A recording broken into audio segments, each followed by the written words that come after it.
नेपाल में हालात सामान्य होने लगे हैं। पीएम सुशीला कार्की के नेतृत्व में अंतरिम सरकार का कैबिनेट विस्तार किया गया। हालांकि इस विस्तार के बाद पीएम कार्की के खिलाफ विरोध भी देखा गया।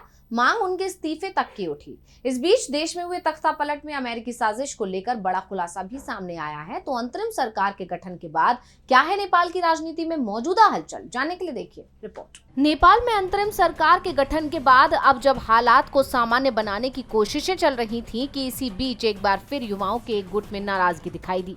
उन्होंने नई प्रधानमंत्री सुशीला कार्की का इस्तीफा ही मांग लिया। उनकी नाराजगी कैबिनेट विस्तार को लेकर है। सुदान गुरुंग के नेतृत्व वाले इस गुट का आरोप है कि अंतरिम सरकार प्रदर्शनकारियों की राय लिए बिना मंत्रियों को चुन रही है। गुरुंग ने धमकी दी है कि अगर हम फिर सड़क पर उतरे तो कोई हमें रोक नहीं पाएगा। जिस कुर्सी पर बैठाया है वहीं से निकाल फेंकेंगे। दरअसल 15 सितंबर को कार्की के कैबिनेट का विस्तार हुआ। 3 मंत्रियों ने पद और गोपनीयता की शपथ ली। ओम प्रकाश अर्याल ने बतौर गृह मंत्री शपथ ली तो रामेश्वर खनाल को वित्त मंत्री, कुलमान घीसिंग को ऊर्जा मंत्री बनाया गया।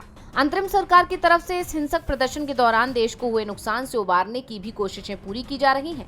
हिंसा में मरने वालों की संख्या 72 हो गई है। प्रदर्शनकारियों ने देश की सभी महत्वपूर्ण संस्थाओं की इमारतें फूंक दी थी। हालात ये हैं कि प्रधानमंत्री कार्यालय को नए सिरे से तैयार करना पड़ा। नेपाल में सुप्रीम कोर्ट अस्थायी तंबू में चल रही है और इस बीच ओली सरकार के तख्तापलट को लेकर बड़ा दावा सामने आया है। भारतीय अखबार द संडे गार्जियन की रिपोर्ट में कहा गया कि नेपाल में अमेरिकी हस्तक्षेप के आरोप पहली नजर में राजनीतिक लगते हैं, लेकिन ये निराधार नहीं है। पहले सार्वजनिक किए गए अमेरिकी रिकॉर्ड और बयान बताते हैं कि वॉशिंगटन ने कई बार नेपाल को अपनी सीक्रेट लड़ाइयों का मंच बनाया है, जिसके बाद नेपाल की राजनीति में अचानक आए इस तूफान को लेकर कई सवाल खड़े हो गए हैं।